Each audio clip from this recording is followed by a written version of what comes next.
বিপ্লবের একজন অন্যতম সিপাহসালার জনাব হজরত মাওলানা মুফতি সৈয়দ মোহাম্মদ ফয়জুল করিম শাইখে চরমনা। নাহমাদুল্লাহ আলা রাসূলিল কারীম। সময় একেবারেই নেব না। ভারত বিরোধী কথা হয়েছে। 53 বছর যারা শাসক ছিল সবাই ভারতের গোলামি করেছে। ঠিক। আসলে যারাই শাসক ছিল এবং যারা ক্ষমতায় যাওয়ার চিন্তা করতেছে তারাও ভারতের দালালি শুরু করেছে অলরেডি।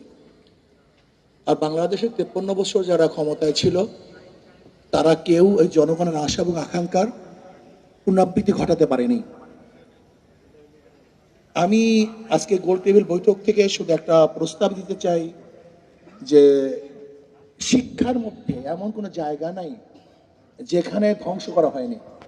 এখন যদি বলেন যে আপনি ইসলামী শিক্ষা সেখানে দিবেন, মধুর সাথে যদি আপনি বিষ মিশ্রণ করেন সেই মধুতে কোনো কাজ হবে না। শুধু ইসলামী শিক্ষা দিলেই হবে না, বরং এই শিক্ষা যা সাজানো হয়েছে এর কোন অংশ আপনি বাদ দিবেন, কয়লার কোন অংশ আপনি কালো, যদি প্রশ্ন করেন যে তেঁতুলের কোন অংশ চুকা, মিষ্টির কোন অংশ মিষ্টি, এই প্রশ্নের জবাব এবং সমাংশ এই বিগত দিনের যে শিক্ষা কারিকুলাম সাজানো হয়েছে এর প্রত্যেকটা বই বাদ দিতে হবে, নতুন ভাবে বই সাজাতে হবে, নয়তো আন্দোলন ব্যর্থ হবে।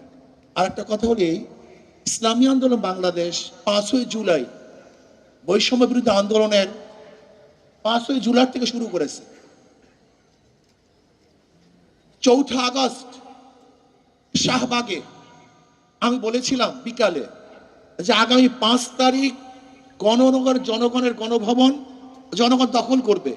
আল্লাহর কি কৃষ্ণা কাকতালীয় ভাবে সেই 5 তারিখই দখল হয়েছে, কিন্তু বৈষম্য বিরোধী ছাত্র আন্দোলন ইসলামী আন্দোলনের খবরও নেয় না যে তারা কোথায় আছে, কি করবে, কি করতেছে।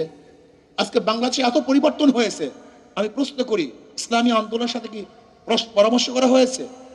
অথচ যারা যেই সমস্ত দলের মহাসচিব ডিক্লার দিয়েছে, ঘোষণা দিয়েছে যে আন্দোলনের সাথে আমরা সম্পৃক্ত নই, তাদের হুকুম চলতেছে আর আমরা জীবন বাজি রেখে মাঠে ঝাঁপিয়ে পড়েছিলাম গুলির সামনে, অথচ আমাদের খবরও নেই।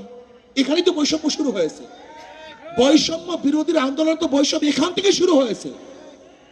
এই বৈষম্য বিরোধী আন্দোলন যদি এখান থেকে বৈষম্য শুরু হয়, মনে রাখতে হবে প্রথম ছিদ্র হয়, সেখান থেকে প্রলয় সৃষ্টি হয়। ইসলামী আন্দোলনকে যদি বৈষম্য বিরোধী আন্দোলন গুরুত্ব না দেয় তাহলে ইসলামী আন্দোলনের প্রথম তাদের বিরুদ্ধে মুখ খুলতে বাধ্য হবে। এবং রাখতে হবে ইসলামী আন্দোলন সবসময় সত্য এবং সঠিক কথা বলে আসছে, বলতে থাকবে, বলবে ইনশাআল্লাহ।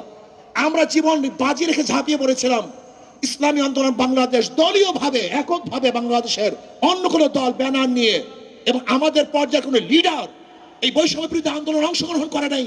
ইসলামী আন্দোলন বাংলাদেশ আমাদের পর্যায়ে লিডার জীবনের বাজি রেখে বৈষম্য বিরোধী আন্দোলন সাকসেস করেছি। অথচ দেখা যায় ইসলামী আন্দোলন বাংলাদেশের খবরই নেয় না, এরা আসি কি তা জানাও যায় না। যারা নিজেদের নাম ব্যক্ত করতে লজ্জা পেয়েছে, ব্যক্ত করে নেই, তাদেরকে গুরুত্ব দেন আর বৈষম্য বিরোধী আন্দোলনের বৈষম্য বিরোধী কথা বলবেন, এটা হয় না। আসেন শিক্ষা সংস্কৃতি করি, এ দেশকে সংস্কৃতি আল্লাহ আমাদের সবাইকে কবুল করে নেন।